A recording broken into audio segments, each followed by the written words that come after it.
Muy buenos días, estimados estudiantes. Mi nombre es Críspulo Enrique de Luques Toro. Soy licenciado en Ciencias Físico-Matemático, magíster en Física y doctor en Ciencias y Tecnología de los Materiales. Cuento con una ardua experiencia investigativa con más de 30 publicaciones internacionales, direcciones de tesis de maestría y de doctorado. Además, he participado en más de 6 proyectos de investigación en el ámbito local, nacional e internacional, como director o como investigador. En la parte académica he orientado cursos en el área de física y de ciencias de los materiales por más de 4 años. Soy el director del grupo de nuevos materiales, el cual en la última convocatoria de 1000 ciencias fue categorizado en A. El curso es de 3 créditos con intensidad horaria de 3 horas semanales durante el semestre. Gracias al avance de la ciencia de los materiales, nosotros contamos actualmente con todo este tipo de aplicación. Los grandes avances tecnológicos se han dado gracias a la ciencia de los materiales. Tenemos trenes de levitación magnética, tenemos dispositivos que pueden almacenar mucho más información, tenemos en el área de la salud lo que es la parte de los implantes de órganos artificiales y también de impresiones 3D que últimamente ha cogido bastante auge. Por eso es importante conocer las propiedades y características de los materiales y de los nuevos materiales, porque con eso nosotros podemos darle multiplicidad de aplicaciones en nuevos dispositivos. Dentro de la programación del curso, ustedes van a ver la introducción a la ciencia e ingeniería de los materiales. Vamos a ver lo que son los enlaces químicos y la clasificación de los materiales. Vamos a ver sobre la microestructura y transformaciones de fase. Estaremos evaluando las propiedades mecánicas del material, esfuerzo versus deformación, estaremos evaluando la dureza, estaremos hablando la fatiga, la fluencia, propiedades óptica, electrónica y magnética de los materiales.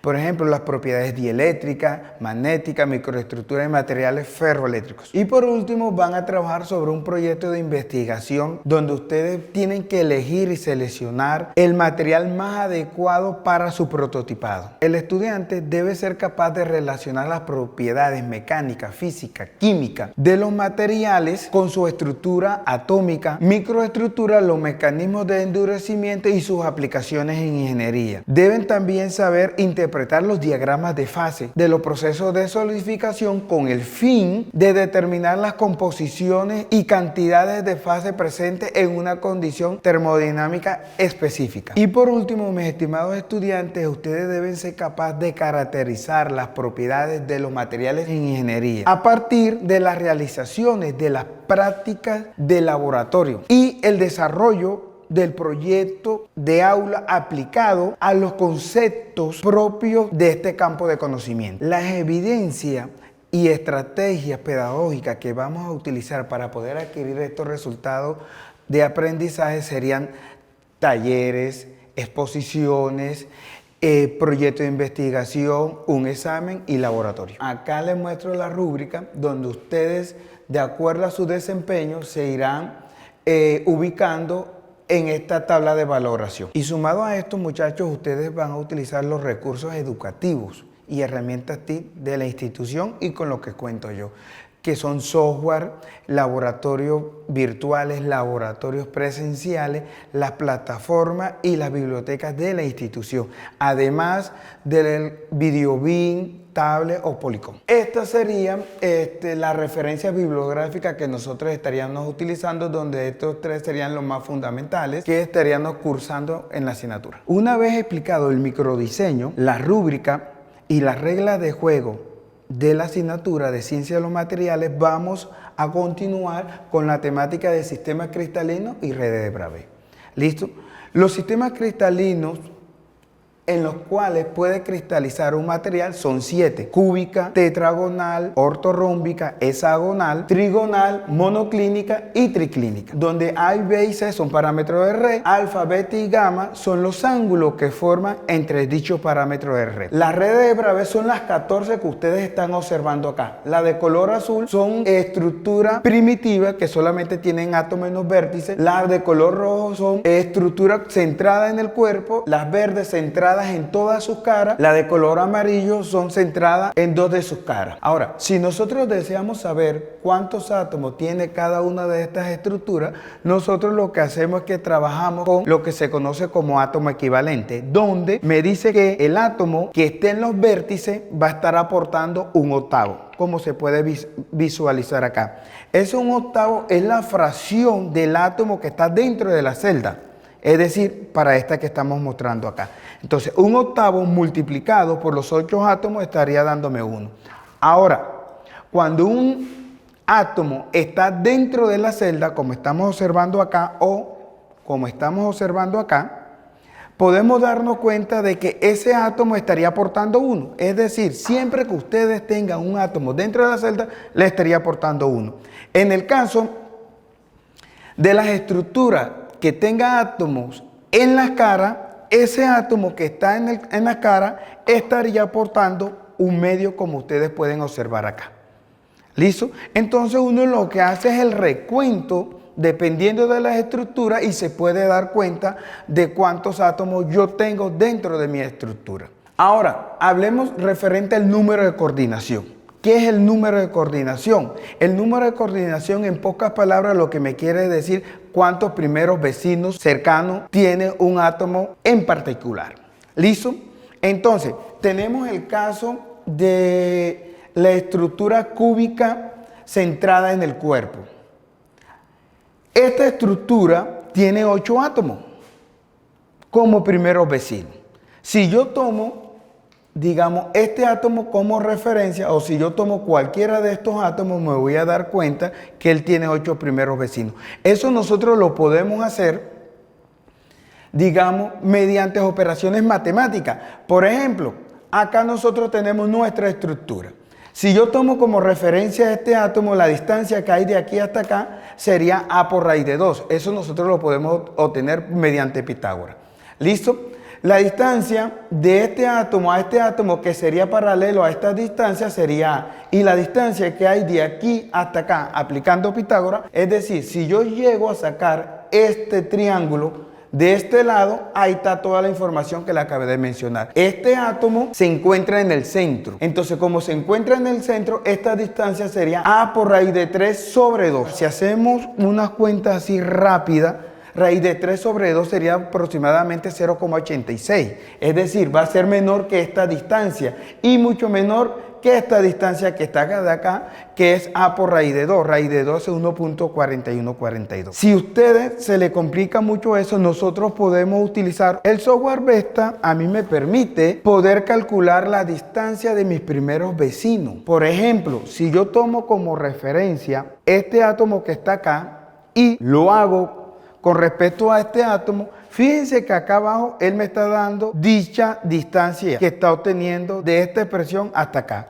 Ahora, si yo lo tomo de este átomo al otro átomo, fíjense que esta distancia me está dando mucho mayor. Es decir, este átomo no puede ser el primer vecino, mi primer vecino sería entre este átomo. Entonces, para yo poder agilizar el proceso, yo lo que hago es que me paro acá y la distancia que haya desde el centro a cualquiera de los vértices va a ser la misma. Es decir, que la estructura cúbica BCC tiene 8 primeros vecinos. Los primeros vecinos juegan un rol muy importante en los materiales, debido a que por la dirección donde se encuentren los primeros vecinos en los materiales de enlace metálico es por donde se van a estar moviendo las dislocaciones. Las dislocaciones son un defecto lineal. Juegan un rol muy importante cuando nosotros estemos haciendo los ensayos de esfuerzo versus deformación para evaluar las propiedades mecánicas del material.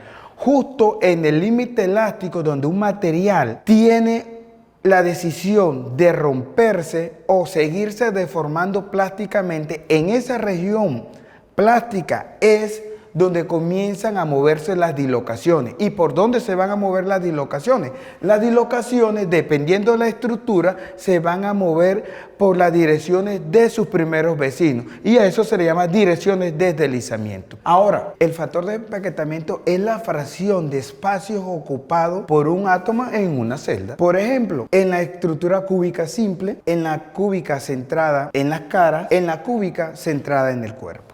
¿Listo?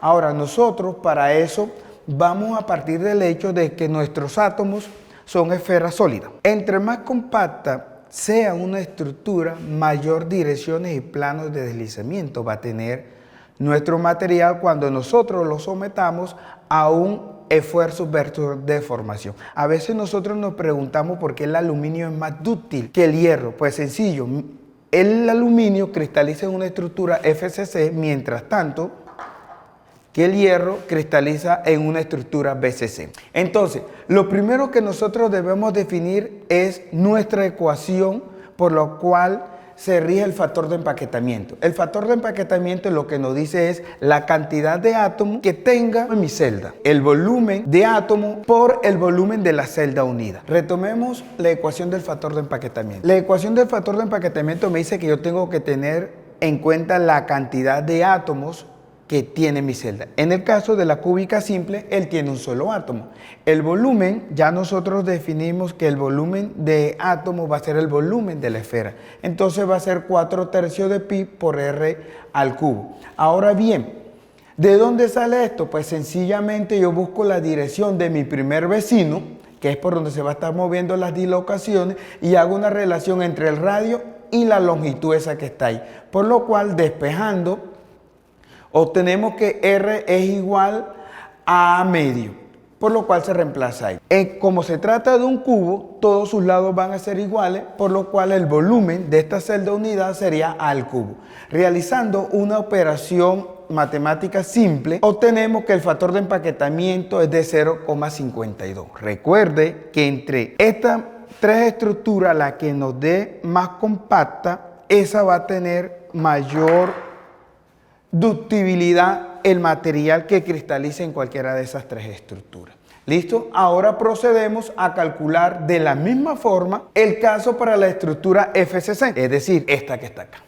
¿Listo? Esta estructura tiene 4 átomos. Realizando las operaciones matemáticas vamos a obtener que mi factor de empaquetamiento es de 0,74. Es decir, esta estructura sería siendo más compacta que esta estructura, y a simple vista se puede ver porque en esta hay menos espacio vacío que en esta. Listo. Ahora tenemos el desafío, estimados estudiantes, de que ustedes calculen el factor de empaquetamiento para la cúbica centrada en el cuerpo. Para eso nosotros tenemos que buscar cuál es la distancia de nuestro primer vecino. Es esta la que está acá. ¿Listo? Entonces, en esta estructura, pues acá ya nosotros la hemos resuelto, el factor de empaquetamiento. Tenemos en cuenta la distancia de mi primer vecino, la relación entre R y el parámetro de R, despejamos. Ya nosotros sabemos que en esta estructura hay 2 átomos, como ustedes pueden visualizar acá o pueden visualizar acá. Reemplazamos los valores teniendo en cuenta la dirección de mi primer vecino. Es decir, que el factor de empaquetamiento es de 0,68. Esto me ayuda a mí a entender el por qué el hierro que cristaliza en una estructura BCC y el aluminio que cristaliza en una estructura FCC es más compacto el aluminio que el hierro. Pues sencillo, yo aquí tengo mayor direcciones de planos de deslizamiento. Mientras tanto que acá no. ¿Listo? Sumado a eso, el aluminio tiene mayor enlace metálico que el hierro. Eso se mira y se observa, y por eso es que cuando nosotros vayamos a medir las propiedades mecánicas del material, una barra de aluminio y una barra, digamos, de hierro, el aluminio va a presentar mayor ductibilidad.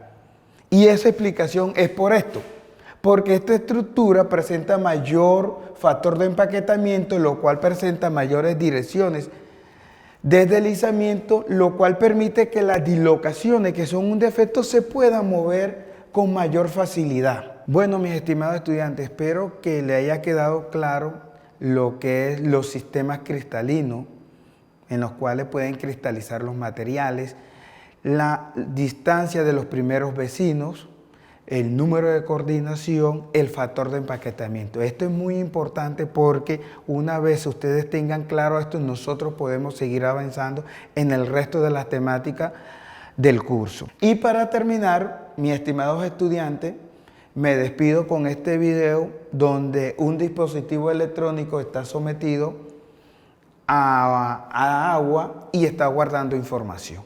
Por eso es importante saber las aplicaciones de los materiales y muchísimas gracias.